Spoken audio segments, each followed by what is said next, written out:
Halo sahabatku, selamat datang kembali di channel Kita Bercerita. Kali ini akan menceritakan tentang Ibu, aku sudah tak kuat. Setiap hari aku dihina di rumah mertua. Suamiku diam seolah penderitaanku tak penting. Aku sabar.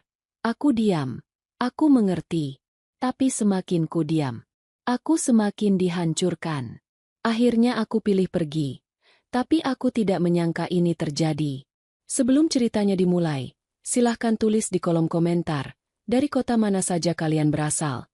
Jangan lupa tekan like dan subscribe, agar channel ini bisa berkembang, dan bisa memberikan cerita yang lebih menarik lagi. Pagi belum sepenuhnya terjaga di pinggiran kota. Namun dapur rumah keluarga besar itu sudah riuh oleh denting wajan dan aroma bumbu yang ditumis. Aku, Desita, berdiri di depan kompor dengan sisa kantuk yang kupaksa luruh. Jarum jam dinding baru menunjukkan pukul 5 pagi. Bagiku, jam-jam ini adalah awal dari medan perjuangan harian yang menguras seluruh tenaga dan jiwaku. Sebagai seorang istri yang tinggal di rumah mertua, aku selalu berusaha memberikan yang terbaik, bangun paling awal, dan memastikan seluruh sudut rumah sudah rapi sebelum penghuni lainnya terbangun. Namun, ketukan langkah kaki yang berat di lantai keramik seketika membuat dadaku berdegup kencang. Ibu Rahayu, ibu mertuaku, berjalan masuk dengan wajah datar yang teramat akrab di mataku. Beliau tidak pernah tersenyum setiap kali menatapku. Tatapannya selalu penuh selidik, seolah mencari-cari sekecil apapun kesalahan yang bisa dijadikan bahan untuk menyudutkan diriku. Desita, kamu masak apa hari ini? Suara Ibu Rahayu memecah keheningan pagi, nadanya dingin dan menusuk. Kenapa aromanya menyengat sekali? Rizal itu tidak suka makanan yang terlalu banyak bumbu di pagi hari. Kamu ini sudah berapa tahun jadi istrinya? Kok hal sepele seperti selera suami saja tidak pernah paham? Aku menghela napas panjang, mencoba menelan bulat-bulat rasa sesak yang mulai naik ke tenggorokan. Ini masakan kesukaan Mas Rizal yang biasa, Bu. Kemarin Mas Rizal sendiri yang minta dibuatkan tumis daging bumbu pedas manis untuk bekal kantor. Jawabku selembut mungkin, berusaha menjaga kesopanan agar tidak memicu pertengkaran yang lebih besar. Ibu Rahayu mendengus remeh, membuang muka sambil merapikan daster batiknya. Alasan saja. Kamu itu selalu punya pembenaran atas ketidakbecusanmu. Kalau memang belum bisa memasak dengan benar, tanya. Jangan asal tebak dan merusak selera makan anakku. Kasihan Rizal, sudah lelah mencari nafkah di luar. Pulang ke rumah malah harus menghadapi istri yang tidak bisa diandalkan seperti kamu. Kalimat demi kalimat hinaan itu meluncur begitu saja dari bibir beliau, seolah tanpa beban. Ini bukan pertama kalinya, dan aku tahu ini bukan yang terakhir. Setiap hari, ada saja hal yang salah di matanya. Cara membilas pakaian, cara menyapu halaman, hingga caraku berbicara selalu mendapatkan penilaian buruk. Aku hanya bisa diam, menundukkan kepala, dan menerima setiap kata-kata kasar itu demi menjaga kedamaian rumah tangga kami. Aku selalu percaya bahwa diam dan sabar adalah kunci dari sebuah bakti. Beberapa jam kemudian, meja makan sudah dipenuhi dengan hidangan. Rizal, suamiku, duduk di kursi utama dengan kemeja kerjanya yang rapi. Di hadapannya, Ibu Rahayu terus bercerita tentang betapa tidak rapinya pekerjaanku di rumah sepanjang pagi tadi. Aku sengaja berdiri di dekat wastafel, berpura-pura sibuk mencuci beberapa peralatan dapur yang kotor, semata-mata agar tidak perlu melihat tatapan menghakimi dari ibu mertuaku. Namun, yang paling menghancurkan hatiku bukanlah kata-kata tajam Ibu Rahayu. Yang paling menyakitkan adalah sikap Rizal. Rizal, lihat itu istrimu. Masa menyetrika baju kerjamu saja bagian kerahnya masih lecek begitu? Ibu tadi sampai harus merapikannya lagi. Kamu harus lebih tegas mendidik Desita, jangan dimanja. Adu Ibu Rahayu sembari menyuapkan nasi. Rizal hanya melirikku sekilas melalui sudut matanya. Tidak ada pembelaan, tidak ada kata penengah, bahkan tidak ada sedikit pun riak empati di wajahnya. Dia kembali menyendok makanannya dengan tenang, seolah-olah penderitaan dan air mata yang mati-matian kutahan di sudut mata ini sama sekali tidak penting baginya. Sikap diamnya seolah menjadi persetujuan atas semua hinaan yang dialamatkan kepadaku. Iya, Bu. Nanti Rizal beritahu Desita. Jawab Rizal singkat, datar tanpa beban. Dunia seolah runtuh mendengarnya. Aku selalu mencoba mengerti bahwa Rizal berada di posisi yang sulit antara ibu kandung dan istrinya. Aku selalu memaafkan sikap abainya karena berpikir dia lelah bekerja. Namun, semakin aku diam, semakin aku mencoba mengerti. Posisiku di rumah ini justru semakin dihancurkan. Harga diriku sebagai seorang wanita dan seorang istri telah dikikis habis hingga tidak tersisa. Malam harinya, di dalam kamar yang sunyi, aku tidak bisa lagi membendung air mata yang sejak pagi kutahan. Aku duduk di tepi ranjang, memandangi Rizal yang sedang sibuk membalas pesan di ponselnya. Punggungnya yang tegap terasa begitu jauh dariku, meskipun kami berada di ruangan yang sama. Kesabaran yang kurawat bertahun-tahun rasanya telah mencapai batas tertinggi. Mas! Panggilku lirih. Suaraku bergetar menahan tangis yang mendesak keluar. Rizal tidak menoleh. Jemarinya masih lincah mengetik di layar ponsel. Ya, Des? Ada apa? Kalau mau membahas masalah ibu yang tadi pagi, tolong jangan sekarang. Aku sedang lelah sekali dengan urusan kantor. Mendengar responsnya, dada ini terasa kian sesak. Seakan pasokan oksigen di sekitar ruangan mendadak hilang. Ibu, aku sudah tak kuat, Mas.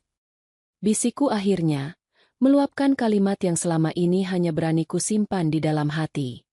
Setiap hari aku dihina di rumah ini. Apapun yang kulakukan selalu salah di mata ibu. Aku sabar, aku diam, aku mencoba mengerti posisi Mas Rizal.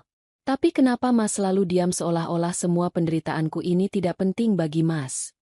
Rizal menghela napas panjang, meletakkan ponselnya dengan kasar di atas meja nakas, lalu menatapku dengan tatapan yang dipenuhi rasa jengkah. Desita, tolonglah jangan kekanak-kanakan. Ibu itu sudah tua. Bicaranya memang kadang ceplas-ceplos. Lagi pula, apa yang dikatakan ibu kan untuk kebaikanmu juga, supaya kamu bisa belajar jadi istri yang lebih baik. Kamu tinggal di sini gratis. Semua kebutuhan dicukupi. Masa hanya karena teguran kecil begitu saja kamu sudah mau menyerah? Jangan terlalu sensitif. Teguran kecil, Mas? Air mataku akhirnya luruh membasahi pipi. Ibu menghina keluargaku. Menghina caraku mengurus rumah, bahkan merendahkan harga diriku setiap hari. Dan Mas menyebut itu hanya teguran kecil? Aku ini istrimu, Mas. Aku butuh perlindunganmu, butuh suaramu untuk setidaknya melindungiku agar tidak terus-menerus disakiti. Sudahlah, Des, aku tidak mau berdebat. Kalau kamu merasa tidak nyaman, itu masalah hatimu sendiri yang kurang ikhlas menerima didikan orang tua, kata Rizal dingin. Lalu membalikkan badannya membelakangiku dan menarik selimut hingga sebatas dada. Malam itu, di bawah temaram lampu kamar, aku menyadari satu hal yang teramat pahit. Aku berjuang sendirian di dalam pernikahan ini. Diamku ternyata tidak membuahkan kedamaian, melainkan kehancuran yang kian merajai hari-hariku. Rasa hormatku yang tulus justru dianggap sebagai kelemahan yang membuat mereka bisa melangkahiku sesuka hati. Dengan jemari yang gemetar namun penuh dengan keyakinan yang mendadak muncul dari lubuk hati terdalam, aku melangkah menuju lemari pakaian. Aku mengambil sebuah tas jinjing besar yang biasa kusimpan di sudut paling bawah. Satu persatu, pakaianku kumasukkan dengan perlahan, berusaha agar tidak menimbulkan suara yang bisa membangunkan Rizal. Aku sudah selesai dengan semua ini. Aku memilih untuk pergi demi menyelamatkan sisa-sisa harga diri yang masih kumiliki. Namun, di balik keputusanku yang sudah bulat untuk melangkah keluar dari rumah ini esok pagi, aku sama sekali tidak menyangka, ada sebuah rahasia besar dan kejadian mengejutkan yang sudah menantiku di luar sana, sesuatu yang akan mengubah jalannya hidupku dan membuat Rizal serta Ibu Rahayu menyadari arti dari sebuah kehilangan. Malam terasa berjalan begitu lambat, namun jarum jam seolah berpacu memburu pagi. Aku, Desita, duduk terkurung dalam kesunyian kamar yang terasa kian asing. Di sampingku, dengkur halus Rizal terdengar begitu beraturan, menandakan betapa tenangnya tidur lelaki yang telah mendampingiku selama 3 tahun ini. Sungguh ironis, di saat jiwaku sedang terkoyak hebat dan membulatkan tekad untuk pergi, belahan jiwaku justru tertidur lelap tanpa beban, seolah tangisanku beberapa jam lalu hanyalah angin lalu yang tidak berbekas sama sekali. Tas jinjing berisi pakaian dan beberapa dokumen penting milikku sudah tersembunyi rapi di balik lemari. Aku tidak membawa banyak barang, hanya pakaian sehari-hari dan tabungan pribadi hasil dari sisa uang belanja yang sengaja kusisihkan sedikit demi sedikit. Aku tidak ingin mengambil apapun yang menjadi hak Rizal atau pemberian dari Ibu Rahayu. Aku ingin pergi dengan kepala tegak, membawa kembali harga diriku yang sempat kupasrahkan untuk diinjak-injak di rumah ini. Tepat pukul 4.30 pagi, sebelum semburat merah fajar menyentuh ufuk timur, aku perlahan turun dari ranjang. Kakiku melangkah tanpa alas, memastikan setiap pijakan di atas lantai keramik tidak menimbulkan suara sekecil apapun. Aku memandangi wajah Rizal untuk yang terakhir kalinya. Ada rasa sesak yang kembali menghimpit dada, namun bayangan tatapan mata Ibu Rahayu dan sikap abai Rizal yang dingin seketika menguatkan kembali hatiku. Selamat tinggal, Mas. Semoga kamu menemukan kebahagiaan yang kamu cari, yang mungkin tidak bisa kamu dapatkan dariku. Bisikku teramat lirih, hampir menyerupai helaan napas. Dengan langkah mantap, aku keluar dari kamar. Keadaan rumah masih sangat gelap dan sepi. Aku berjalan menuju dapur, tempat di mana biasanya aku menghabiskan waktu berjam-jam untuk memasak di bawah tekanan makian. Di atas meja makan, aku meletakkan selembar kertas putih yang sudah kutulisi dengan untaian kalimat singkat namun tegas. Aku menuliskan bahwa aku pergi atas kemauanku sendiri, dan aku tidak ingin dicari. Di atas kertas itu pula, aku meletakkan cincin pernikahan emas murni yang selama ini melingkar di jari manisku, sebuah simbol bahwa ikatanku dengan rumah ini telah putus. Saat aku membuka pintu jati yang besar di ruang depan, udara dingin pagi langsung menyergap kulitku, membuatku sedikit menggigil. Aku melangkah keluar halaman, menutup pagar besi dengan sangat perlahan agar tidak menimbulkan derit yang bisa membangunkan Ibu Rahayu. Setelah pagar terkunci, aku berbalik dan memandang rumah besar itu untuk terakhir kalinya. Rumah yang semula kuharap menjadi surga tempatku bernaung, ternyata menjadi penjara yang menghancurkan senyumku hari demi hari. Aku berjalan menyusuri gang perumahan yang masih sepi. Kabut tipis pagi itu seolah menyelimuti langkahku yang penuh dengan ketidakpastian. Aku tidak tahu harus melangkah kemana. Pulang ke rumah orang tuaku di kampung halaman bukanlah pilihan utama yang kuinginkan saat ini. Aku tidak mau membuat ibu dan ayah yang sudah sepuh terserang kepedihan mendengar kegagalan rumah tanggaku. Aku harus kuat, aku harus mandiri, dan aku harus membuktikan bahwa aku bisa berdiri di atas kakiku sendiri. Tujuan pertamaku adalah terminal bus antar kota yang terletak beberapa kilometer dari kompleks perumahan. Aku memutuskan untuk naik ojek motor yang kebetulan lewat mencari penumpang pagi itu. Di atas motor, angin pagi menerpa wajahku, menghapus sisa-sisa air mata yang sempat menetes. Di dalam hati, aku mulai menata kembali kepingan semangatku yang sempat hancur. Aku harus mencari kontrakan kecil atau kamar kos di bagian kota yang agak jauh. Lalu mencari pekerjaan apa saja yang halal untuk menyambung hidup. Pukul 7 pagi, atmosfer di terminal bus sudah mulai sangat ramai. Klakson kendaraan dan teriakan para kondektur saling bersahutan. Aku duduk di sebuah bangku panjang di ruang tunggu, memeluk tas jinjingku dengan erat. Perutku terasa perih karena belum terisi makanan sejak semalam. Namun rasa lapar itu kalah oleh rasa lega yang perlahan mengalir di dalam dadaku. Untuk pertama kalinya setelah sekian lama, aku merasa bisa bernapas dengan bebas tanpa perlu mengkhawatirkan penilaian orang lain. Namun, ketenangan itu tidak bertahan lama. Ponsel di dalam saku gamisku tiba-tiba bergetar tanpa henti. Layarnya menyala, menampilkan nama Mas Rizal yang memanggil. Jantungku seketika berdegup kencang. Aku tahu, jam segini adalah waktu di mana Rizal biasanya bangun dan mendapati meja makan yang kosong, serta menemukan surat yang kutinggalkan. Aku membiarkan panggilan pertama itu mati begitu saja. Namun, tidak lama berselang, ponselku kembali bergetar. Kali ini bukan panggilan, melainkan rentetan pesan singkat yang masuk beruntun. Mas Rizal, Desita, kamu di mana? Kenapa baju-bajumu tidak ada di lemari? Apa maksud surat dan cincin yang kamu tinggalkan di meja makan? Jangan bercanda, Desita. Cepat pulang sekarang.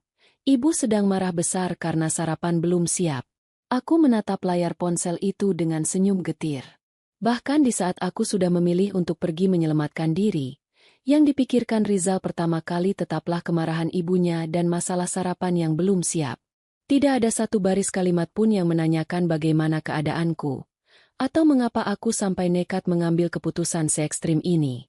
Sikapnya justru semakin meyakinkanku bahwa keputusanku untuk pergi adalah langkah yang paling tepat. Aku baru saja hendak menonaktifkan ponselku agar bisa mendapatkan ketenangan sepenuhnya, ketika tiba-tiba sebuah panggilan video masuk dari nomor yang tidak kukenal. Dahiku mengernyit ragu. Siapa yang menghubungiku sepagi ini dengan panggilan video? Dengan perasaan campur aduk, aku menggeser tombol hijau untuk menerima panggilan tersebut. Layar ponselku berganti menampilkan wajah seorang pengacara parubaya berpenampilan sangat rapi dengan latar belakang sebuah kantor hukum yang megah. Di sebelah pengacara itu, duduk seorang pria parubaya yang wajahnya sangat familiar, namun sudah bertahun-tahun tidak pernah kutemui.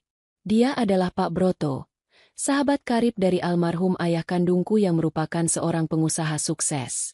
Halo, apakah ini benar dengan Nak Desita?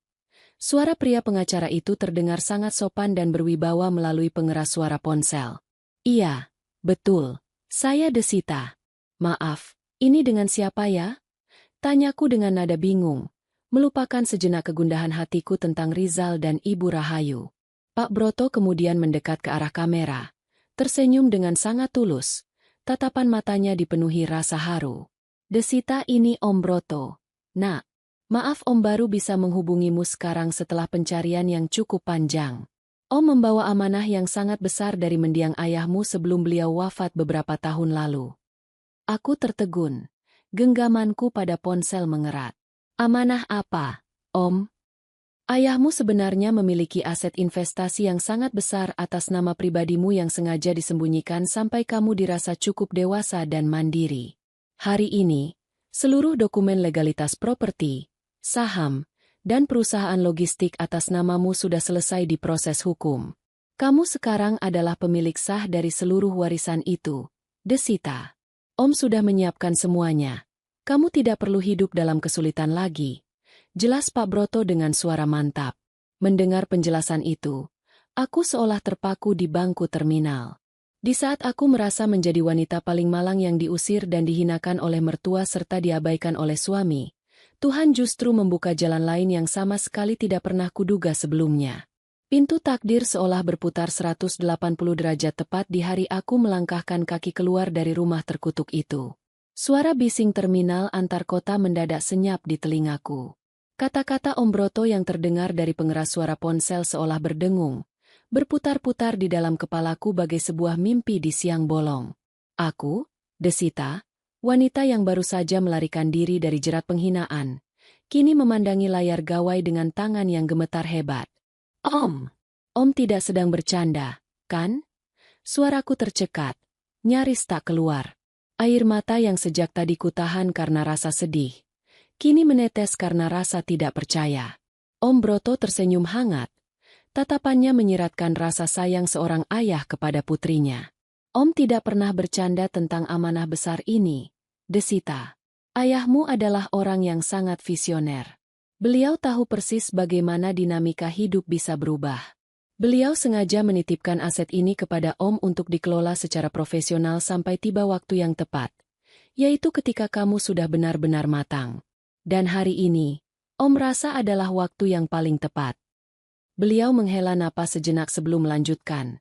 Om sudah mengutus sopir pribadi untuk menjemputmu di terminal. Om tahu kamu sedang berada di sana karena sempat melacak sinyal ponselmu untuk memastikan keselamatanmu. Nak, masuklah ke dalam mobil hitam dengan plat nomor khusus yang sebentar lagi sampai di depan pintu kedatangan. Kita selesaikan semua berkasnya di kantor Om. Panggilan video itu berakhir, meninggalkan sejuta tanya sekaligus secercah harapan baru di dalam dadaku. Belum sempat aku berdiri dari bangku panjang, sebuah mobil sedan mewah berwarna hitam mengkilap berhenti tepat di area penjemputan terminal yang berdebu. Seorang pria parubaya mengenakan setelan jas rapi turun dari kursi kemudi, mengedarkan pandangan hingga matanya tertuju padaku. Dengan sangat sopan, ia membungkuk hormat. Selamat pagi, Ibu Desita.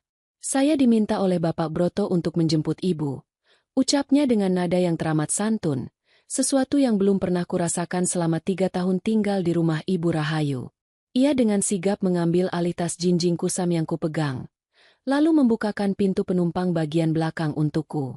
Saat aku melangkah masuk ke dalam kabin mobil yang harum dan sejuk, ponsel di genggamanku kembali bergetar hebat. Layarnya menyala, menampilkan nama, Mas Rizal. Aku menarik napas dalam-dalam, lalu menggeser tombol hijau. Aku tidak boleh lagi terlihat lemah di hadapan mereka. Desita, kamu kemana saja? Kenapa telepon baru diangkat? Suara Rizal langsung meninggi seolah membakar lubang telingaku. Di latar belakang, aku bisa mendengar suara Ibu Rahayu yang mengomel dengan nada melengking yang sangat khas. Aku sudah pergi, Mas. Seperti yang tertulis di surat itu, jawabku dengan nada sedatar mungkin, mencoba meniru ketenangan yang biasa Rizal tunjukkan saat mengabaikan tangisanku. Jangan gila, Desita. Kamu mau jadi istri durhaka? Hanya karena masalah kecil begini kamu tega meninggalkan rumah dan menelantarkan kewajibanmu? Ibu sampai harus memasak air sendiri pagi ini karena kamu tidak ada.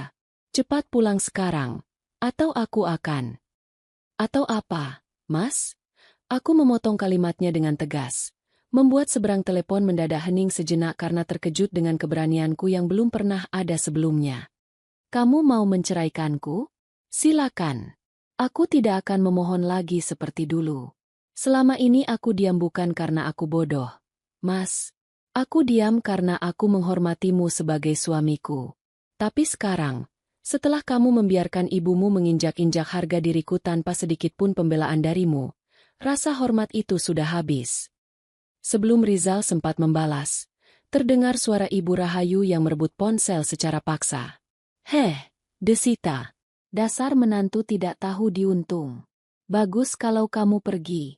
Memang sejak awal kamu itu tidak pantas bersanding dengan anakku yang sukses. Kamu itu hanya beban di rumah ini. Jangan harap kamu bisa kembali lagi ya. Kami tidak butuh wanita manja sepertimu. Klik. Aku mematikan sambungan telepon itu tanpa memberikan mereka kesempatan untuk mencaci lebih jauh.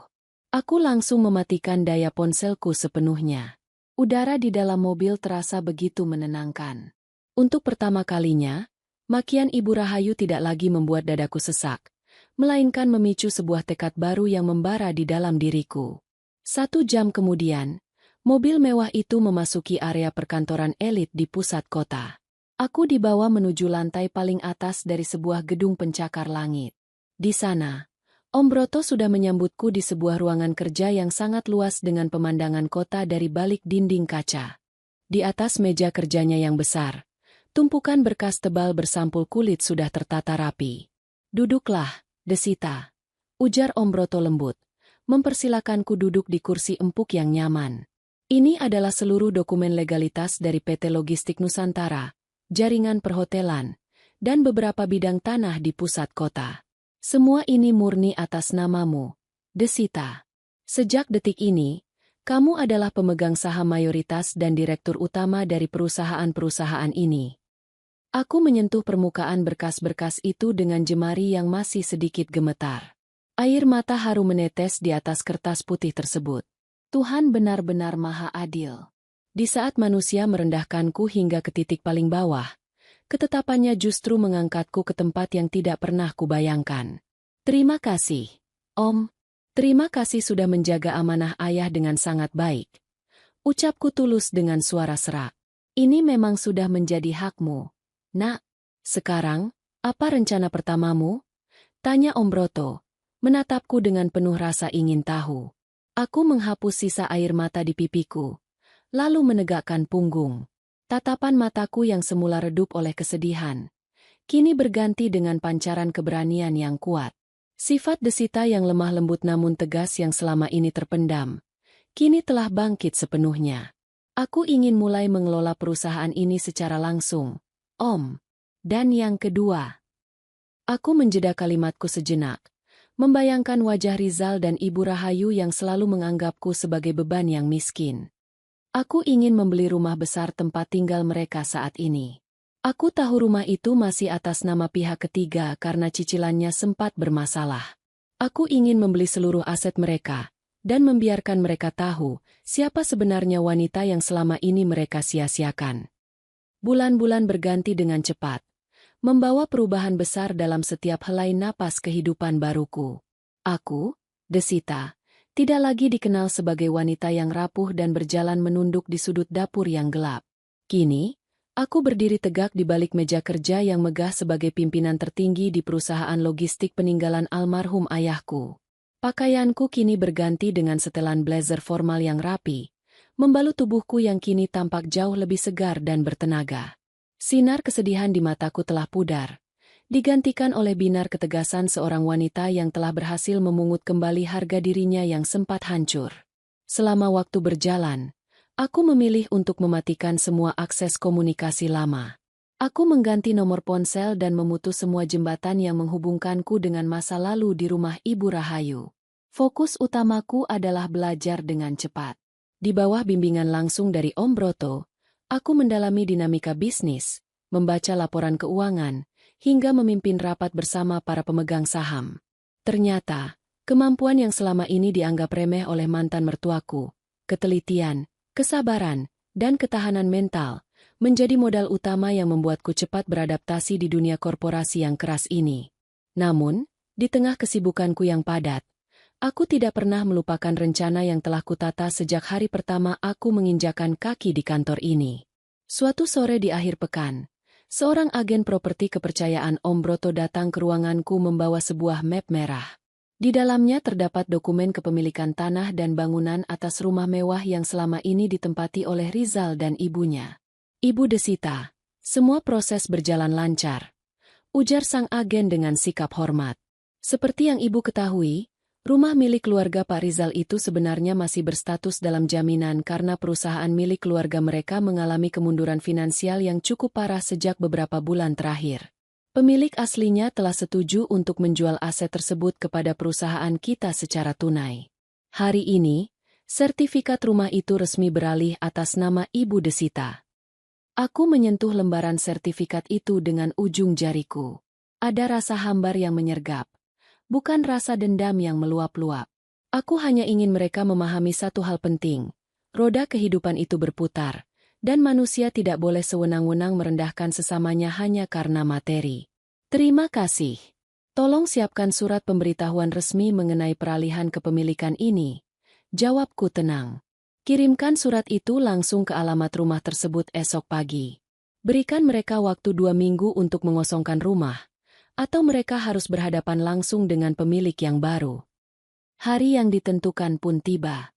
Aku memutuskan untuk datang sendiri ke rumah itu, bukan untuk memamerkan kekayaan, melainkan untuk menyelesaikan sisa urusan masa lalu yang masih menggantung. Aku datang mengendarai mobil perusahaan yang dikemudikan oleh sopir pribadi. Saat mobil perlahan memasuki kompleks perumahan yang dulu terasa bagai penjara bagiku, kenangan-kenangan pahit itu sempat terlintas, namun kini tak lagi mampu menyakitiku. Mobil berhenti tepat di depan pagar besi rumah besar itu. Dari balik kaca mobil yang gelap, aku bisa melihat suasana rumah yang tampak sedikit kurang terawat dibandingkan saat aku masih tinggal di sana. Taman depan terlihat sedikit gersang, dan beberapa sudut dinding mulai tampak berdebu.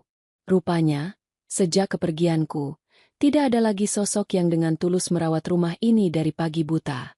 Ketika aku turun dari mobil, pintu depan rumah terbuka. Ibu Rahayu keluar dengan wajah yang tampak jauh lebih tua dan letih dari terakhir kali aku melihatnya. Di belakangnya, Rizal menyusul dengan kemeja yang tampak kusut. Gurat kecemasan tercetak jelas di wajahnya. Mereka tampaknya baru saja menerima surat pemberitahuan pengosongan rumah yang dikirimkan oleh tim hukumku. Ibu Rahayu awalnya menatap ke arah mobil mewah itu dengan pandangan bingung. Namun begitu matanya menangkap sosokku yang melangkah mendekat, wajah beliau seketika berubah pucat pasi. Langkahnya terhenti, sementara Rizal membelalakan matanya seolah tidak percaya dengan apa yang sedang ia saksikan. Desita? Suara Rizal bergetar. Terdengar sangat lirih di antara desir angin siang itu. Kamu, bagaimana bisa kamu ada di sini? Dan pakaian ini? Aku berhenti tepat beberapa langkah di hadapan mereka, melayangkan sebuah senyuman ramah yang tulus namun syarat akan jarak. Selamat siang, Mas Rizal. Selamat siang, Ibu Rahayu. Bagaimana kabar kalian?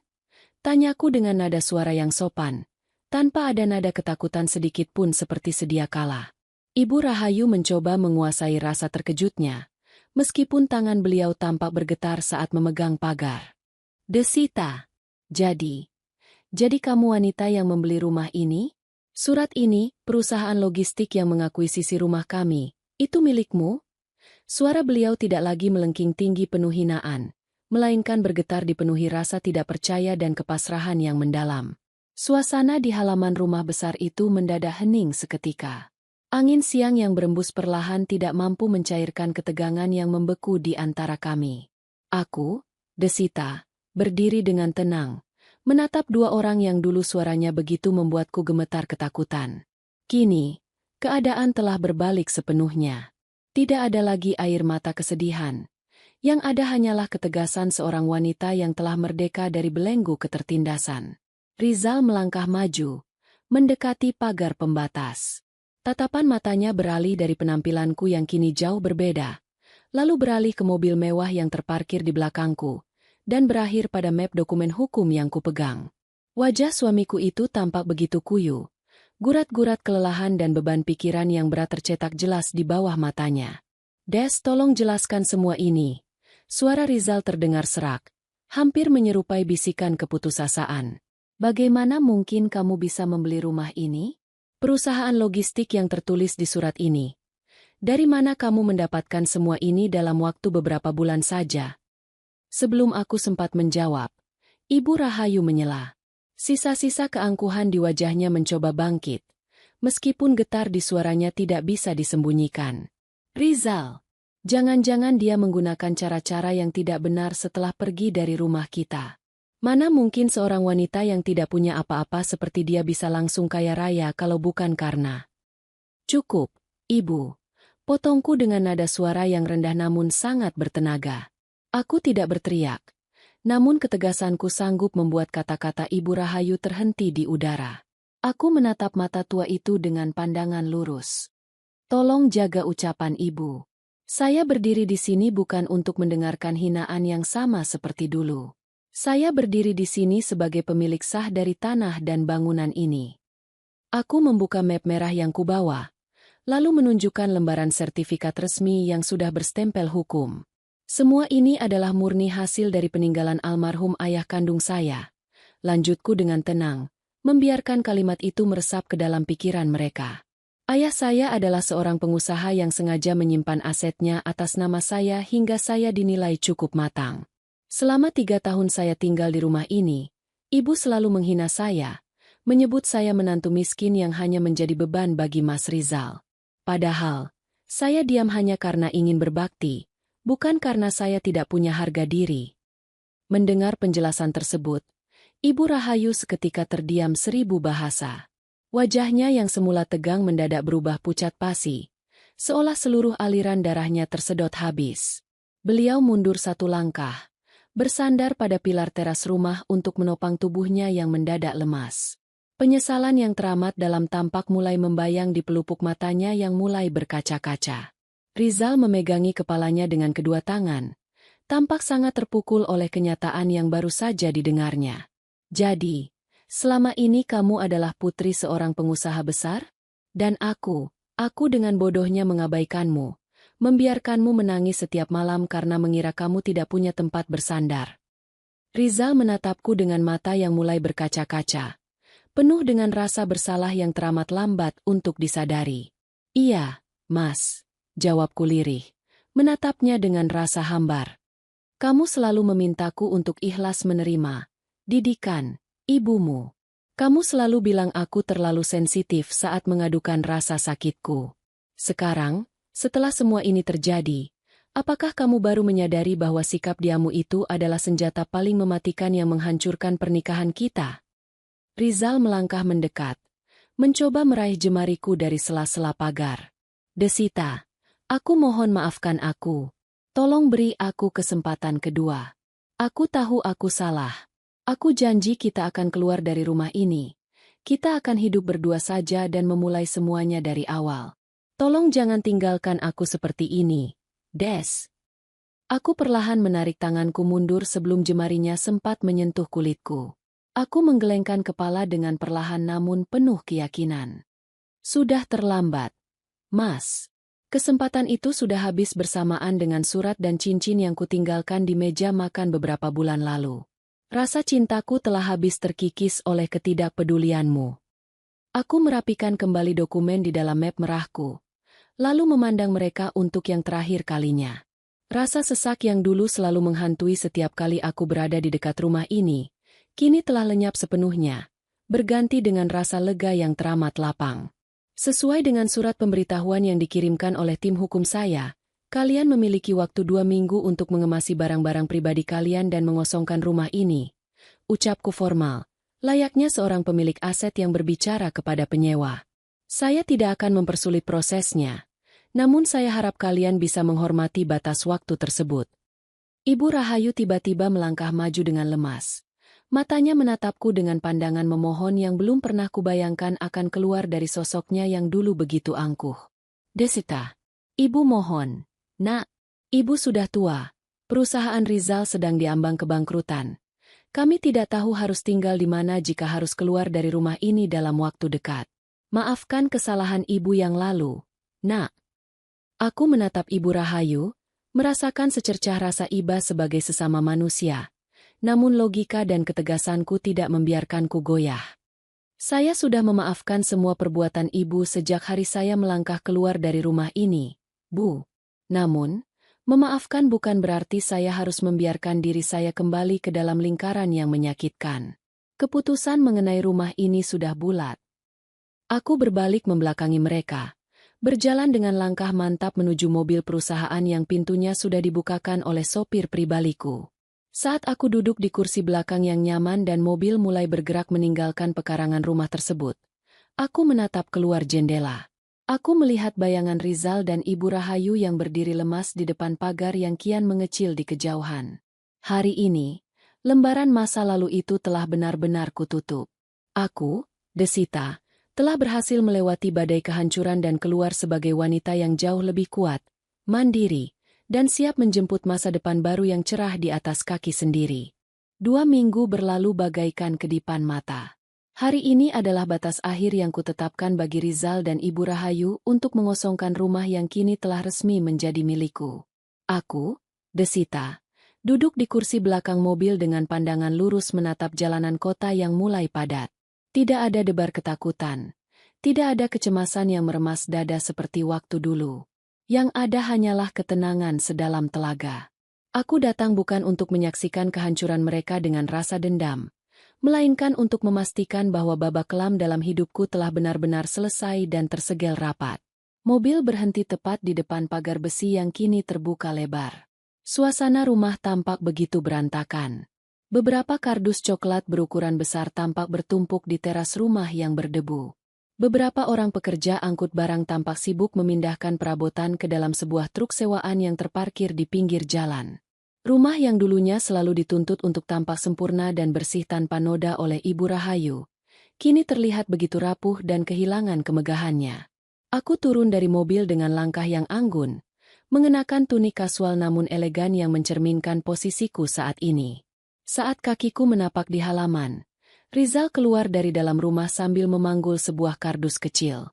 Begitu melihat kehadiranku, langkahnya seketika terhenti. Ia meletakkan kardus itu di atas lantai teras dengan perlahan, lalu menatapku dengan tatapan mata yang dipenuhi kerinduan yang mendalam sekaligus rasa malu yang teramat sangat. Desita, kamu datang, ucap Rizal dengan suara yang serak. Pakaiannya tampak kusut, dan wajahnya terlihat jauh lebih tirus dibandingkan 2 minggu yang lalu. Beban finansial dari perusahaannya yang diambang kebangkrutan serta kenyataan bahwa ia harus terusir dari rumahnya sendiri tampaknya telah menguras seluruh energinya. Selamat siang, Mas Rizal. Saya datang hanya untuk memantau proses penyerahan kunci. Jawabku dengan nada bicara yang sopan namun sangat formal, menjaga jarak yang tegas di antara kami. Rizal melangkah mendekat, menyeka keringat di dahinya dengan lengan baju. Kami sudah mengemas hampir seluruh barang pribadi, Des. Hanya tinggal beberapa barang kecil di dalam yang sedang dirapikan oleh Ibu. Kami menyewa sebuah rumah kontrakan kecil di pinggiran kota untuk sementara waktu. Ia menjeda kalimatnya, menunduk dalam-dalam sebelum kembali menatap mataku. Des, sampai detik ini, aku masih tidak bisa memaafkan diriku sendiri. Mengapa aku baru menyadari permata yang kupunya setelah permata itu pergi dan bersinar di tempat lain? Aku menghela napas pendek, menatapnya dengan tatapan lurus. Penyesalan selalu datang di akhir. Mas, dulu, setiap kali aku memohon agar kamu mendengarkan keluh kesahku, kamu selalu menganggapnya angin lalu. Kamu lebih memilih mempertahankan keegoisan dan membiarkan ibumu meruntuhkan harga diriku. Sekarang, carilah jalan hidupmu yang baru, begitupun dengan aku. Tiba-tiba, dari ambang pintu depan, muncul sosok Ibu Rahayu. Langkah beliau tampak gontai. Tidak ada lagi langkah kaki berat bernada ancaman seperti yang biasa kudengar setiap pagi dulu. Beliau memegang sebuah tas jinjing tua. Begitu melihatku berdiri di sana, air mata beliau seketika luruh membasahi pipinya yang mulai berkeriput. Ibu Rahayu berjalan mendekat dengan kepala tertunduk. Sebuah pemandangan yang sama sekali tidak pernah kusangka akan kulihat seumur hidupku. Desita. Nak. Suara Ibu Rahayu bergetar hebat, syarat akan kepedihan. Beliau tiba-tiba meraih kedua tanganku. Aku sempat tertegun, namun tidak menarik tanganku. Maafkan Ibu. Nak, Ibu benar-benar minta maaf. Ibu terlalu buta oleh harta dan kesombongan sampai tega menganiaya batinmu setiap hari. Sekarang Ibu sadar, rumah ini terasa begitu dingin dan hancur sejak kamu pergi. Tidak ada lagi yang mengurus kami dengan ketulusan seperti yang kamu lakukan dulu. Ibu menerima hukuman ini, Des. Ibu ikhlas keluar dari rumah ini sebagai penebus dosa Ibu kepadamu. Melihat sosok wanita tua yang dulu begitu berkuasa kini menangis terseduh-seduh di hadapanku, hatiku bergetar. Bagaimanapun juga, beliau adalah orang tua yang pernah menjadi bagian dari hidupku. Aku memegang tangan beliau dengan lembut, memberikan senyuman tipis yang tulus. Saya sudah memaafkan Ibu, jauh sebelum hari ini tiba. Ucapku dengan suara yang lembut namun tetap tegap. Saya tidak menyimpan dendam, Bu. Pergilah dengan tenang ke tempat tinggal yang baru. Jadikan ini semua sebagai pelajaran berharga bagi kita semua untuk lebih menghargai sesama manusia, tanpa memandang status sosial atau materi. Ibu Rahayu mengangguk pelan di tengah tangisnya, lalu perlahan melepaskan genggaman tangannya. Beliau berjalan menuju mobil sewaan dibantu oleh Rizal yang menuntunnya dengan sabar. Sebelum masuk ke dalam mobil, Rizal berbalik sekali lagi, menatapku untuk yang terakhir kalinya dengan tatapan perpisahan yang syarat akan rasa hormat dan pelepasan yang ikhlas. Aku membalasnya dengan sebuah anggukan kecil. Setelah truk dan mobil yang membawa mereka perlahan melaju pergi dan menghilang di belokan gang, suasana di sekitar rumah mewah itu kembali sunyi. Aku berdiri sendirian di halaman, memandangi rumah yang kini telah sepenuhnya kosong. Kunci rumah itu kini telah berada di dalam genggamanku. Terasa dingin namun membawa kehangatan yang luar biasa di dalam jiwaku. Aku melangkah masuk ke dalam rumah yang kosong melompong itu.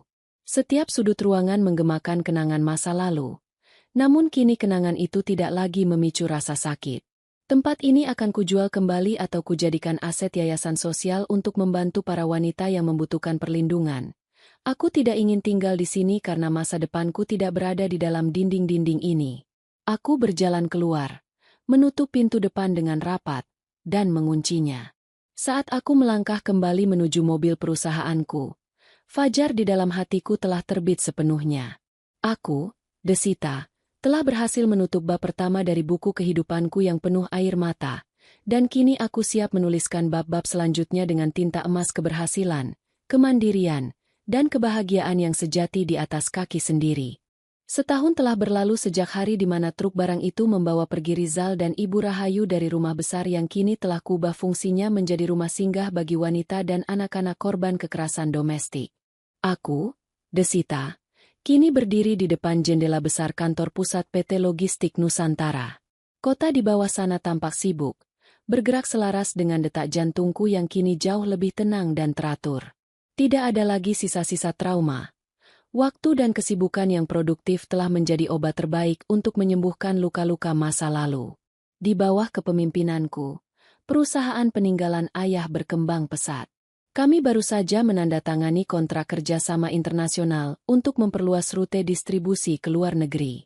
Namun, bagi saya, pencapaian terbesar bukanlah angka-angka di laporan keuangan, melainkan kemampuan untuk memegang kendali penuh atas hidup saya sendiri. Saya tidak lagi membutuhkan pengakuan dari orang lain untuk merasa berharga. Ketukan lembut di pintu membuyarkan lamunan saya. Siska, sekretaris pribadi saya, melangkah masuk dengan senyum profesional yang ramah. "Selamat siang, Ibu Desita. Ini ada dokumen laporan bulanan dari Yayasan Rumah Singgah yang perlu Ibu tanda tangani," ucap Siska sembari meletakkan sebuah map biru di atas meja. "Oh, dan ada satu hal lagi, Bu. Di luar ada seseorang yang ingin bertemu dengan Ibu. Beliau tidak memiliki janji, tetapi katanya ini urusan pribadi yang cukup penting." Dahiku mengernyit ragu. "Siapa? Siska? Apakah dia menyebutkan namanya?" "Namanya Pak Rizal, Bu," jawab Siska berhati-hati. Tahu sedikit banyak tentang sejarah masa lalu saya dari pemberitaan media saat aku mengambil alih perusahaan. Jantungku berdegup, namun bukan karena takut atau sedih, melainkan karena rasa terkejut yang sesaat. Setelah setahun penuh tanpa kabar, pria yang dulu berstatus sebagai suamiku kini berada di luar ruanganku. Aku menarik napas dalam-dalam, menata emosi agar tetap profesional. "Baiklah, Siska, izinkan dia masuk," ujarku tenang. Pintu terbuka, dan sosok Rizal melangkah masuk. Penampilannya jauh berbeda dari terakhir kali aku melihatnya di depan rumah lama kami. Ia mengenakan kemeja sederhana yang bersih. Wajahnya tampak lebih segar meskipun garis-garis kedewasaan dan sisa-sisa badai kehidupan terlihat jelas di sana. Tidak ada lagi keangkuhan seorang pria kota yang merasa paling sukses. Tatapan matanya kini penuh dengan ketundukan dan rasa hormat. "Desita, terima kasih sudah bersedia menemuiku." Suara Rizal terdengar rendah dan sopan. Ia tetap berdiri di dekat pintu sampai aku mempersilakannya duduk di kursi tamu yang berada di sudut ruangan. "Silakan duduk, Mas Rizal. Ada angin apa yang membawamu kemari?" tanyaku dengan nada suara yang ramah namun tetap menjaga batasan profesional yang tegas.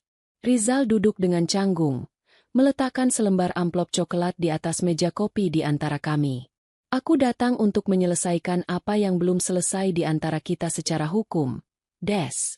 Ini adalah dokumen perceraian kita yang sudah berkekuatan hukum tetap dari pengadilan agama. Aku tahu aku sangat terlambat mengurusnya, tapi aku ingin memastikan semua hakmu dan statusmu benar-benar bersih secara legal sebelum aku melangkah lebih jauh." Aku mengambil amplop tersebut, membukanya, dan melihat akta cerai yang menyatakan bahwa kami sudah resmi berpisah di mata hukum negara. Ada secercah rasa lega yang luar biasa mengalir di dalam dadaku. Ikatan terakhir yang mengikatku pada masa lalu yang kelam kini telah resmi terputus. "Terima kasih, Mas. Aku menghargai keputusanmu untuk menyelesaikan ini," ucapku tulus. Rizal tersenyum getir. Matanya memandang keluar jendela sejenak sebelum kembali menatapku. "Bagaimana kabar Ibu?" tanyaku kemudian, murni sebagai bentuk kesopanan sesama manusia. "Ibu sehat, Des?" "Alhamdulillah," jawab Rizal. Ada nada keikhlasan di suaranya. "Kami sekarang tinggal di sebuah rumah kecil yang asri di pinggiran kota. Ibu sekarang menghabiskan waktunya dengan berkebun dan aktif di pengajian lingkungan. Kehilangan harta benda dan rumah besar itu ternyata menjadi berkah tersembunyi bagi kami. Ibu berubah total, Des.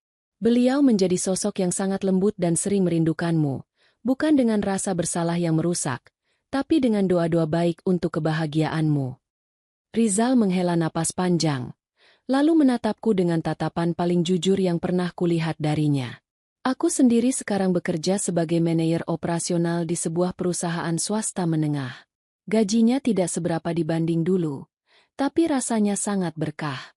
Aku belajar banyak tentang artinya menjadi pria yang bertanggung jawab, sesuatu yang gagal kulakukan saat bersamamu dulu." Mendengar penuturan Rizal, aku merasakan kedamaian yang utuh. Tidak ada kepuasan melihat mereka hidup sederhana. Yang ada hanyalah rasa syukur karena badai yang menimpa kami semua telah menempa kami menjadi manusia yang lebih baik di jalan masing-masing. Aku ikut senang mendengarnya.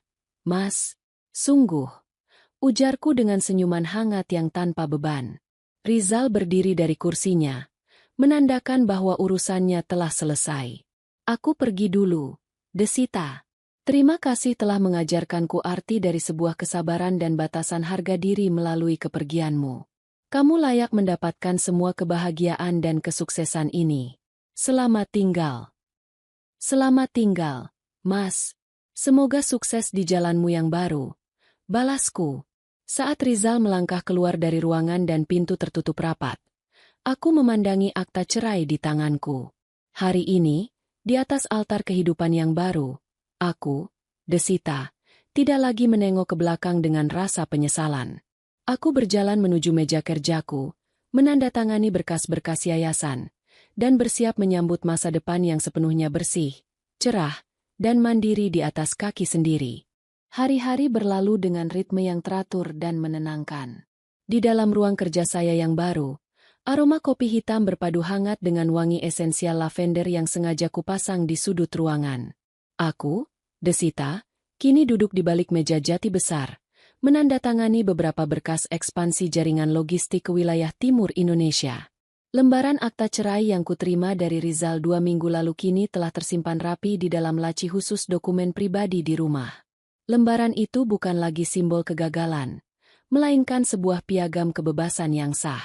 Sore itu, hujan rintik-rintik mulai membasahi kaca jendela kantor yang menjulang tinggi. Saya memutuskan untuk menyudahi pekerjaan lebih awal.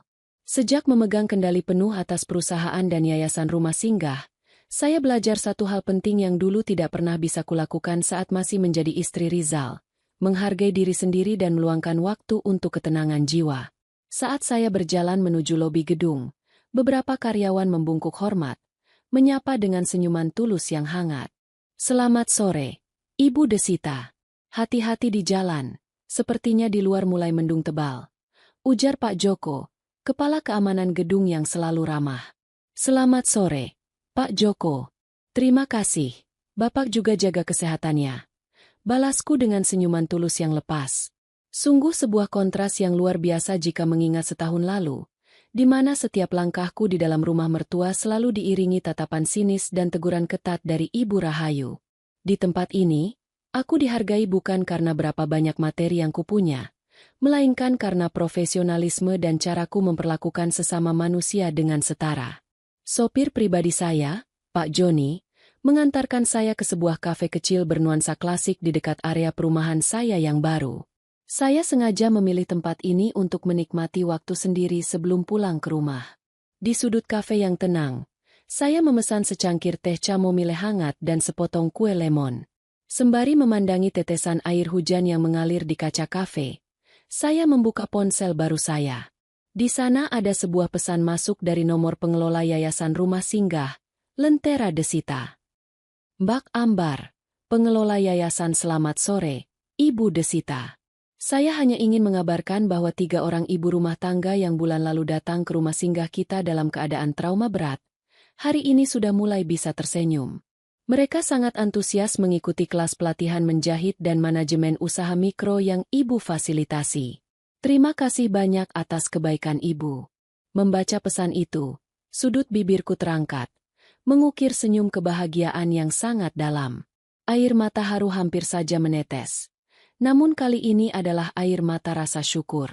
Pengalaman pahitku dulu, saat dihina, direndahkan, dan diabaikan tanpa pembelaan, ternyata menjadi bahan bakar yang luar biasa untuk menyelamatkan wanita-wanita lain yang mengalami nasib serupa. Aku tahu persis bagaimana rasanya berada di titik terendah, dan melihat mereka mulai bangkit membuat jiwaku merasa utuh kembali. Saat hari mulai beranjak malam dan hujan mereda menjadi gerimis tipis, saya melangkah keluar dari kafe. Udara malam yang bersih menyergap wajah saya, membawa rasa segar yang menenangkan. Mobil membawa saya pulang menuju sebuah rumah bergaya minimalis modern yang terletak di kawasan yang asri. Rumah ini tidak sebesar dan semewah rumah milik keluarga Rizal dulu, namun disinilah surga sejati saya berada. Rumah ini bersih, tenang, dan diisi oleh kedamaian tanpa ada satupun kalimat makian yang mengintai di setiap sudutnya. Saya melangkah masuk, menyalakan lampu ruang tengah yang temaram, lalu meletakkan tas kerja di atas sofa. Di atas meja konsol dekat pintu masuk, terpajang sebuah foto berbingkai perak. Di dalam foto itu, aku berdiri tegak di samping almarhum ayahku saat aku masih remaja. Keduanya tersenyum sangat lebar. "Ayah, Desita sudah berhasil," bisikku lirih sembari menyentuh permukaan kaca bingkai foto tersebut. Amanah yang ayah titipkan lewat Om Broto tidak hanya menyelamatkan hidup Desita dari kehancuran, tapi juga berhasil menjadi berkah untuk banyak orang di luar sana. Terima kasih sudah menjadi ayah yang sangat bijaksana. Malam itu, sebelum memejamkan mata di atas ranjangku yang nyaman, aku menarik napas dalam-dalam dan mengembuskannya dengan penuh keikhlasan. Aku, Desita, telah sepenuhnya selesai dengan masa laluku. Rantai penderitaan itu telah putus, dan di atas puing-puing kehancuran yang dulu mereka ciptakan, aku telah berhasil membangun sebuah istana kebahagiaan yang megah. Istana yang kubangun dengan tanganku sendiri, di atas fondasi kemandirian, harga diri, dan kedamaian jiwa yang abadi. Waktu terus bergulir meniti takdirnya sendiri, membawa kedamaian yang kian mengakar di dalam hatiku. Aku, Desita, kini telah sepenuhnya terbiasa dengan ritme kehidupan yang mandiri dan bermakna. Tidak ada lagi bayang-bayang ketakutan masa lalu yang kerap menyergap di kala malam sepi. Setiap pagi yang kusambut bukan lagi awal dari sebuah tekanan batin, melainkan selembar kanvas putih yang siap kulukis dengan pencapaian-pencapaian baru, baik sebagai seorang pemimpin perusahaan maupun sebagai pembina di yayasan rumah singgahku. Pagi itu, cuaca sangat cerah saat aku melangkah masuk ke area pekarangan belakang gedung yayasan, Lentera Desita. Tempat ini sengaja kurancang dengan konsep taman terbuka yang dipenuhi tanaman hijau dan bunga-bunga yang sedang bermekaran. Di sudut taman, tampak sekelompok wanita, para penghuni rumah singgah, sedang sibuk belajar merangkai bunga dan mengelola toko bunga digital sebagai bagian dari program pemberdayaan ekonomi yang baru saja kami luncurkan. "Selamat pagi, Ibu Desita," sapa Mbak Ambar, kepala pengelola yayasan, yang langsung menghampiriku dengan wajah berseri-seri. "Selamat pagi, Mbak Ambar. Bagaimana perkembangan kelas merangkai bunga hari ini?" tanyaku sembari memperhatikan ketekunan para wanita tersebut dari kejauhan. Mbak Ambar tersenyum puas. "Luar biasa, Bu.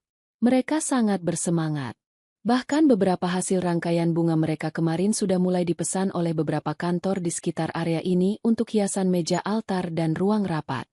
Mereka merasa sangat dihargai karena bisa menghasilkan uang dari karya tangan mereka sendiri." Aku mengangguk pelan, merasakan kehangatan yang menjalar di dada. Melihat senyuman yang kembali terukir di wajah-wajah yang dulunya penuh dengan gurat trauma dan air mata, adalah pencapaian terbesar dalam hidupku. Kebahagiaan ini jauh lebih mewah daripada deretan angka di rekening bank milikku. Setelah menyelesaikan urusan di yayasan, siang harinya aku kembali ke kantor pusat PT Logistik Nusantara untuk memimpin rapat koordinasi dengan tim legalitas dan kemitraan. Saat aku melangkah koridor menuju ruang rapat, Om Broto berjalan berlawanan arah denganku, didampingi oleh seorang pria muda berwajah cerdas dan berpenampilan sangat rapi dengan setelan jas abu-abu gelap. "Ah, Desita. Kebetulan sekali kita berpapasan di sini," ujar Om Broto dengan senyum kebapakan yang khas. "Perkenalkan, ini Arkan. Dia adalah konsultan manajemen risiko yang baru saja Om rekrut untuk membantu tim kita mempersiapkan berkas ekspansi internasional. Arkan ini adalah putra dari salah satu rekan bisnis mendiang ayahmu dulu di Surabaya." Pria bernama Arkan itu melangkah maju, membungkuk sedikit dengan sikap yang sangat santun sebelum mengulurkan tangannya. "Selamat siang, Ibu Desita. Suatu kehormatan besar bagi saya bisa bergabung dan membantu mengembangkan perusahaan yang dipimpin oleh wanita sehebat Anda. Ayah saya dulu sering bercerita tentang kebaikan dan visi besar dari almarhum ayah Anda." Aku menyambut uluran tangannya, merasakan genggaman tangan yang tegas namun penuh rasa hormat. "Selamat siang, Mas Arkan. Terima kasih atas kesediaannya membantu perusahaan kami. Saya harap kerjasama kita bisa membawa dampak positif yang besar untuk kemajuan bersama." Jawabku dengan nada bicara yang ramah, profesional, dan penuh percaya diri. Ada binar ketulusan di mata Arkan saat menatapku, sebuah tatapan yang murni menghargai kapasitas diriku sebagai seorang profesional, tanpa ada sedikit pun pandangan merendahkan seperti yang biasa ku terima dari lingkungan lamaku. Pertemuan singkat itu memberikan kesan yang sangat baik di dalam benakku. Sore harinya, setelah seluruh rangkaian rapat selesai, aku duduk sendirian di ruang kerja menikmati secangkir teh melati hangat. Sinar matahari senja yang berwarna keemasan menerobos masuk melalui dinding kaca besar, menyinari meja kerjaku. Aku memikirkan bagaimana hidupku telah berubah sedemikian rupa dalam kurun waktu kurang dari 2 tahun. Dulu, aku adalah Desita yang selalu merasa bersalah atas hal-hal yang bukan kesalahanku. Aku adalah wanita yang mengira bahwa kebahagiaan hanya bisa didapat jika aku terus mengalah dan membiarkan diriku dihancurkan oleh keegoisan orang lain. Namun sekarang, di tempat ini, aku menemukan bahwa kebahagiaan sejati adalah ketika kita mampu merawat diri kita sendiri, memaafkan masa lalu tanpa harus melupakannya sebagai pelajaran, dan membuka hati untuk segala kemungkinan baru yang baik. Ponsel di atas meja bergetar pelan. Ada sebuah pesan masuk dari nomor baru yang belum kusimpan. Namun nama pengirimnya tertulis jelas di bagian akhir pesan. Pesan, "Selamat sore, Ibu Desita. Maaf mengganggu waktu istirahat Anda. Saya hanya ingin mengirimkan rangkuman poin-poin penting dari rapat manajemen risiko siang tadi agar Anda bisa mempelajarinya lebih awal sebelum draft resminya selesai besok pagi. Semoga sore Anda menyenangkan. Arkan." Aku menatap layar ponsel itu dengan senyum tipis yang perlahan mengembang di bibirku. Kalimatnya begitu sopan, menghargai batasan kerja, namun terasa hangat. Aku menarik napas dalam-dalam, merasakan udara di sekitarku yang terasa begitu lapang dan melegakan. Taman kehidupan di dalam hatiku yang dulunya gersang dan penuh duri akibat hinaan, kini telah sepenuhnya kubersihkan. Dan hari ini, tampaknya sebuah benih baru yang baik, sehat, dan penuh dengan rasa hormat mulai terjatuh di atas tanahnya yang subur. Aku, Desita, siap menyiram dan merawat apapun yang akan tumbuh di masa depanku, dengan penuh kemandirian dan kebahagiaan yang sejati di atas kaki sendiri. Hari demi hari berjalan seperti aliran sungai yang tenang namun pasti. Hubungan profesionalku dengan Arkan terjalin dengan sangat baik. Di bawah analisis risikonya yang tajam dan kepemimpinanku yang berfokus pada kesejahteraan karyawan, PT Logistik Nusantara berhasil membuka jalur distribusi internasional pertamanya tanpa hambatan berarti. Namun, yang membuatku menghargai kehadiran Arkan bukan hanya karena kecerdasannya di ruang rapat, melainkan karena sikapnya yang selalu menjunjung tinggi rasa hormat terhadap batasan dan prinsip hidupku. Sore itu, setelah menghadiri acara peresmian ruang pelatihan baru di Yayasan Lentera Desita, aku berjalan menuju area taman belakang yang kini sudah rimbun oleh pepohonan. Arkan, yang sengaja kundang untuk melihat kontribusi sosial perusahaan kami, berjalan di sampingku dengan langkah beriringan yang santai. "Tempat ini benar-benar luar biasa, Desita," ujar Arkan. Suaranya terdengar tulus sembari matanya memandangi deretan karya tangan para ibu di rumah singgah. "Sejak beberapa bulan lalu, setelah kerja sama kami semakin solid, kami sepakat untuk menanggalkan panggilan formal di luar jam kantor. Kamu tidak hanya membangun kembali kehidupanmu sendiri, tapi kamu juga menjadi jembatan bagi puluhan wanita lain untuk menemukan kembali harga diri mereka yang sempat hilang." Aku tersenyum, menghentikan langkah tepat di bawah pohon ceri yang sedang berbuah. Aku hanya meneruskan apa yang seharusnya kulakukan sejak dulu, Arkan. Aku pernah berada di posisi mereka, merasa tidak punya suara, tidak punya arti, dan selalu dianggap sebagai beban. Ketika Tuhan memberiku jalan lewat amanah ayah, aku berjanji pada diriku sendiri untuk tidak membiarkan wanita lain merasa sendirian dalam perjuangan mereka. Arkan menatapku dengan binar mata yang dalam. Ada rasa kagum yang murni terpancar dari sana, sebuah tatapan yang selalu berhasil membuat hatiku merasa damai sekaligus dihargai sepenuhnya sebagai seorang wanita mandiri. "Desita," panggil Arkan lembut, memecah keheningan sore yang diiringi semilir angin. Ia merogoh saku jasnya dan mengeluarkan sebuah kotak kecil berwarna bludru biru tua. Jantungku sempat berdegup halus. Namun kali ini bukan karena rasa takut akan penolakan, melainkan debaran manis yang sudah sangat lama tidak kurasakan. Ia tidak langsung membuka kotak itu, melainkan menggenggamnya dengan penuh takzim. "Aku tahu masa lalumu penuh dengan luka, dan aku sangat menghormati perjalananmu hingga bisa berdiri sekuat sekarang. Aku tidak datang untuk menjadi pahlawan yang menyelamatkanmu, karena kamu sudah berhasil menyelamatkan dirimu sendiri dengan sangat hebat. Aku datang untuk bertanya, apakah kamu bersedia mengizinkanku berjalan di sampingmu? Menjadi teman diskusi, pelindung yang menghargai suaramu, dan pasangan yang akan selalu mendukung setiap mimpimu. Mendengar kalimat yang keluar dari bibir Arkan, mataku terasa hangat oleh air mata yang perlahan mengambang. Kalimatnya begitu indah, tidak ada nada menuntut, tidak ada ego yang mendominasi. Ia menawarkan sebuah kemitraan hidup yang sejajar, sesuatu yang selama 3 tahun pernikahan masa laluku dengan Rizal selalu menjadi impian yang tidak pernah terwujud. Aku menarik napas panjang, menatap kotak bludru itu lalu beralih ke manik mata Arkan yang menanti dengan sabar dan tulus. Arkan, terima kasih karena telah melihatku sebagai individu yang utuh. Aku tidak lagi mencari seseorang untuk melengkapiku, karena aku sudah utuh dengan caraku sendiri. Tapi, jika kamu menawarkan sebuah perjalanan bersama untuk saling menghargai, menjaga kehormatan, dan tumbuh bersama, maka dengan hati yang terbuka, aku bersedia. Sebulan kemudian, sebuah acara syukuran sederhana diadakan di pendopo yayasan, dihadiri oleh Om Broto, staf perusahaan, serta seluruh ibu pengurus dan penghuni rumah singgah. Tidak ada pesta mewah yang megah, hanya untayan doa, potong tumpeng, dan tawa hangat yang memenuhi ruangan. Di jari manisku kini telah melingkar sebuah cincin perak sederhana berhiaskan permata kecil, simbol komitmen baru yang dibangun di atas fondasi rasa hormat yang kokoh. Di tengah acara, Om Broto menghampiriku dan Arkan yang berdiri berdampingan. Beliau menepuk bahu Arkan dengan bangga sebelum beralih menatapku dengan mata yang berkaca-kaca penuh haru.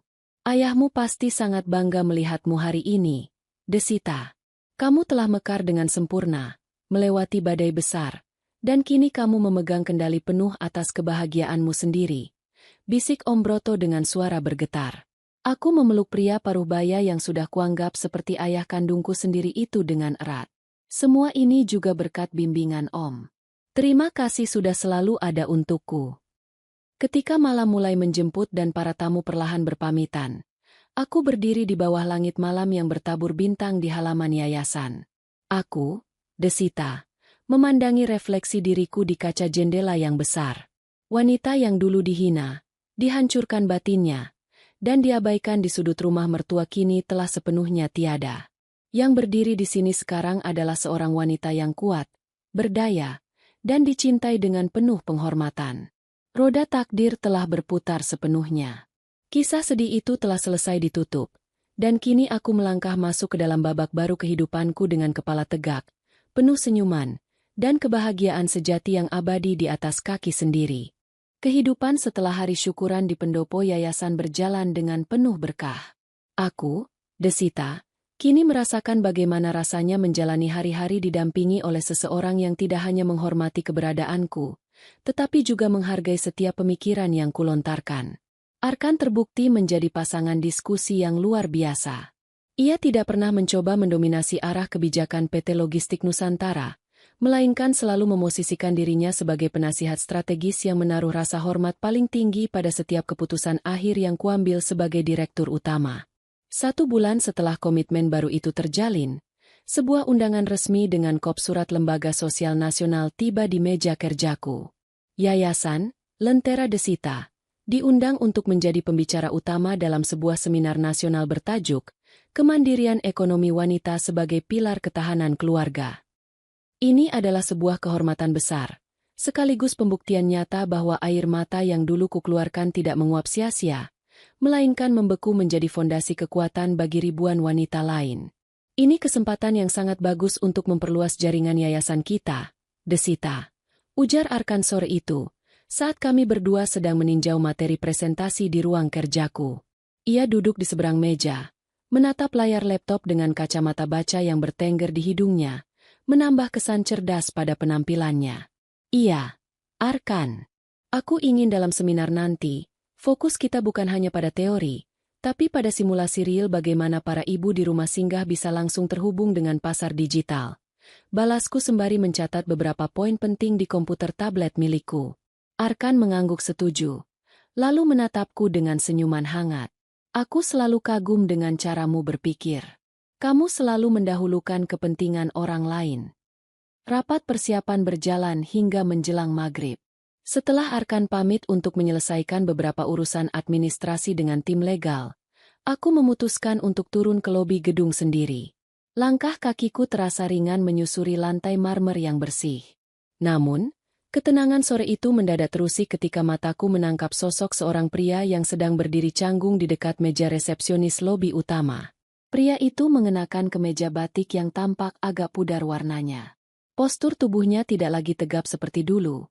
Pundaknya tampak sedikit merosot seolah memikul beban yang teramat berat. Jantungku berdegup datar. Tidak ada lagi riak emosi yang meledak-ledak. Pria itu adalah Rizal, mantan suamiku. Melihat kehadiranku yang melangkah keluar dari lift khusus direksi, petugas keamanan lobi segera bersiap. Namun aku memberikan isyarat tangan pelan agar mereka tetap di posisi masing-masing. Rizal menoleh. Dan begitu matanya bertemu dengan tatapanku, ia tampak menarik napas dalam-dalam, mencoba mengumpulkan sisa-sisa keberaniannya. Desita. Panggil Rizal. Suaranya terdengar sangat halus dan penuh kesopanan. Ia tidak mencoba melangkah mendekat secara lancang, melainkan tetap menjaga jarak aman yang profesional. Maafkan aku karena lancang datang ke kantor pusatmu lagi tanpa janji. Aku hanya ingin menyampaikan sebuah titipan. Aku berhenti tepat 3 langkah di hadapannya, melipat kedua tanganku di depan dada dengan sikap yang tenang namun berwibawa. Selamat sore, Mas Rizal. Ada hal penting apa lagi yang perlu diselesaikan? Tanyaku formal. Rizal merogoh tas selempang kulitnya yang tampak berumur, lalu mengeluarkan sebuah stoples kaca kecil yang berisi kue kering tradisional, kue nastar buatan rumah. Di atas tutup stoples itu, ada secari kertas putih dengan tulisan tangan yang tampak agak gemetar. Ini titipan dari ibu. Ucap Rizal sembari menyodorkan stoples itu dengan kedua tangannya yang sedikit bergetar. Ibu yang membuat kue ini sendiri dari hasil kebun kecil kami di kontrakan. Ibu bilang, beliau teringat kalau dulu kamu sangat menyukai kue kering buatan beliau yang tidak terlalu manis. Ibu tidak berani datang ke sini. Jadi beliau meminta tolong kepadaku untuk mengantarkannya kepadamu sebagai tanda ucapan selamat atas kesuksesan bisnismu yang baru-baru ini masuk berita. Aku menatap stoples kaca itu sejenak. Tulisan di secari kertas itu berbunyi, untuk anakku Desita, semoga selalu dalam lindungannya. Maafkan semua hilaf ibu. Melihat tulisan itu, ada secercah rasa hangat yang menyelinap di sudut hatiku. Ibu Rahayu, wanita yang dulu begitu angkuh dan menganggapku tidak pernah bisa memahami selera dapur rumahnya, kini mengirimkan masakan tangannya sendiri dengan penuh ketundukan dan rasa hormat yang tulus. Roda kehidupan benar-benar telah mendidik kami semua dengan cara yang sangat adil. Terima kasih, Mas Rizal. Tolong sampaikan rasa terima kasih saya yang mendalam kepada ibu. Katakan pada beliau bahwa saya menerima pemberian ini dengan hati yang lapang. Jawabku tulus. Menerima stoples itu dengan kedua tanganku. Rizal tersenyum getir. Ada kilat keikhlasan sekaligus sisa-sisa rasa kehilangan di matanya. Terima kasih, Des. Dan, aku juga mendengar kabar tentang komitmen barumu dengan Pak Arkan. Aku ikut bahagia untukmu. Kamu mendapatkan seseorang yang benar-benar bisa menjagamu dan menghargaimu. Sesuatu yang dulu gagal kuwujudkan karena kebodohanku sendiri. Aku pamit dulu.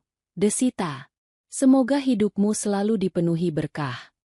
Rizal berbalik dan melangkah keluar dari lobi gedung dengan langkah yang tenang, meninggalkan area perkantoran yang megah itu menuju keramaian kota. Aku memandangi punggungnya yang kian menjauh dengan perasaan damai yang seutuhnya. Tidak ada benci, tidak ada dendam yang tersisa.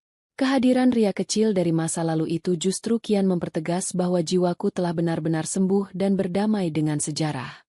Desita? Sebuah suara bariton yang familiar menyapa dari belakang. Aku menoleh dan mendapati Arkan yang baru saja kembali dari ruang legal. Ia melihat stoples di tanganku, lalu menatap mataku dengan pandangan yang penuh pengertian, tanpa ada sedikit pun rasa cemburu atau curiga yang berlebihan. Ia tahu siapa yang baru saja datang, karena ia mempercayai integritas dan hatiku sepenuhnya. Semuanya baik-baik saja? Tanya Arkan lembut, mengulas senyum yang menenangkan. Semuanya sangat baik, Arkan. Jawabku sembari balik tersenyum lebar. Aku menggandeng lengan Arkan dengan mantap, berjalan bersama menuju pintu keluar gedung untuk menyongsong hari esok. Masa lalu telah mengantarkan pelajarannya, dan kini aku, Desita, siap melangkah lebih jauh lagi, memimpin jalanku sendiri menuju masa depan yang mekar sempurna di atas kaki sendiri. Hari pelaksanaan seminar nasional itu akhirnya tiba. Aula Agung di Pusat Konvensi Jakarta dipenuhi oleh ribuan pasang mata.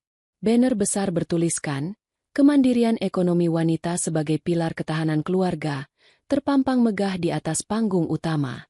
Aku, Desita, berdiri di balik tirai pembatas panggung dengan jantung yang berdegup halus. Bukan karena debar ketakutan seperti saat dulu menghadapi makian di sudut dapur, melainkan debar haru karena menyadari betapa jauh Tuhan telah menuntun langkah kakiku.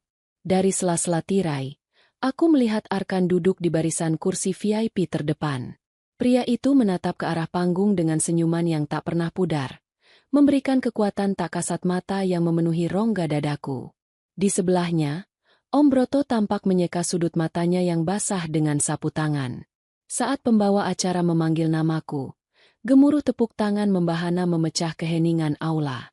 Aku melangkah keluar dengan anggun, mengenakan kebaya modern berwarna marun yang dipadukan dengan kain batik tulis peninggalan almarhum ibuku. Punggungku tegap, daguku terangkat, dan senyuman di bibirku merekah dengan penuh percaya diri. Aku tidak lagi berjalan menunduk. Selama 30 menit, aku membagikan kisah perjuangan yayasan Lentera Desita. Aku tidak menceritakan detail rasa sakitku secara spesifik, melainkan fokus pada bagaimana sebuah kehancuran batin bisa diubah menjadi bahan bakar untuk bangkit dan berdaya. Di akhir presentasi, aku menampilkan foto-foto para ibu di rumah singgah yang kini telah mandiri, tersenyum bangga memegang buku tabungan dan sertifikat usaha mereka sendiri. Wanita yang kuat bukan berarti tidak pernah menangis. Ucapku menutup pidato. Suaraku bergetar menahan buncah emosi yang mendalam. Namun, wanita yang kuat adalah dia yang mampu memungut kembali kepingan harga dirinya yang dihancurkan oleh dunia, lalu membangunnya kembali menjadi sebuah istana kemandirian. Jangan pernah biarkan siapapun membungkam suaramu, karena kamu berharga di mata Sang Pencipta. Aula mendadak sunyi sesaat, sebelum akhirnya meledak dalam gemuruh standing ovation. Ribuan orang berdiri, bertepuk tangan dengan mata yang berkaca-kaca. Di atas panggung itu, di bawah siraman cahaya lampu yang terang, aku memejamkan mata sejenak, membisikkan rasa syukur yang tak terhingga kepada Tuhan dan almarhum ayah. Setelah acara selesai dan ruang konvensi mulai berangsur sepi, aku memilih untuk berjalan-jalan sejenak di taman semi terbuka yang terletak di bagian belakang gedung. Udara sore bertiup lembut, memainkan ujung selendang kebayaku. Saat aku sedang menikmati ketenangan itu, langkah kakiku terhenti ketika melihat dua orang sedang berdiri canggung di dekat pilar taman, agak jauh dari keramaian. Mereka adalah Rizal dan Ibu Rahayu. Langkah mereka tampak ragu, seolah takut kehadiran mereka akan merusak momen kebahagiaanku. Ibu Rahayu duduk di sebuah kursi roda yang didorong oleh Rizal. Tubuhnya tampak semakin ringkih, namun gurat wajahnya memancarkan kedamaian yang belum pernah kulihat sebelumnya. Aku menarik napas dalam-dalam, lalu melangkah menghampiri mereka dengan senyuman hangat. Tidak ada lagi jarak, tidak ada lagi sekat dendam. "Selamat sore, Ibu." "Mas Rizal," sapaku dengan nada suara yang teramat lembut dan sopan. Begitu melihatku mendekat, Ibu Rahayu langsung menangis terisak. Beliau meraih kedua tanganku, lalu mencium punggung tanganku dengan sangat takzim, sebuah pemandangan yang seketika meruntuhkan seluruh sisa benteng pertahananku. Air mataku akhirnya luruh melihat perubahan besar pada wanita tua ini. "Desita, anakku." Suara Ibu Rahayu bergetar hebat di antara tangisnya. "Ibu sengaja meminta Rizal mengantarkan Ibu ke sini. Ibu ingin melihatmu bersinar. Nak, maafkan Ibu. Maaf karena dulu Ibu pernah menjadi duri di dalam hidupmu. Terima kasih karena ketegasanmu dan kepergianmu dulu telah menyelamatkan jiwa Ibu dari kesombongan yang fana. Ibu sangat bangga melihatmu hari ini." Rizal juga menunduk dalam. Air mata tampak mengalir di pipinya. "Terima kasih, Desita. Kamu telah mengajarkan kami arti dari sebuah keikhlasan. Selamat atas kesuksesanmu, Kamu sangat layak mendapatkan semua penghormatan ini. Aku berlutut di hadapan kursi roda Ibu Rahayu, menggenggam kembali tangan keriput itu dengan penuh kasih sayang. Ibu, semuanya sudah berlalu. Saya sudah mengikhlaskan dan memaafkan semuanya. Tanpa ujian di rumah ibu dulu, saya tidak akan pernah menjadi Desita yang sekuat sekarang. Pergilah dengan tenang dan hiduplah dengan bahagia bersama Mas Rizal. Setelah perpisahan yang mengharukan itu, aku berdiri menyaksikan Rizal mendorong kursi roda ibunya menjauh, pulang menuju kehidupan mereka yang baru yang penuh dengan kesederhanaan namun syarat akan keberkahan.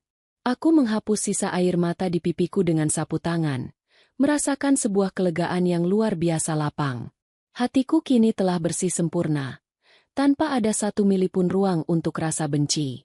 Sebuah langkah kaki yang mantap mendekat dari arah belakang. Arkan berdiri di sampingku, lalu mengulurkan tangannya yang hangat untuk menggenggam jemariku yang masih sedikit gemetar. Ia tidak menanyakan apa yang kami bicarakan, karena ia memahami setiap jengkal hatiku tanpa perlu aku bersuara.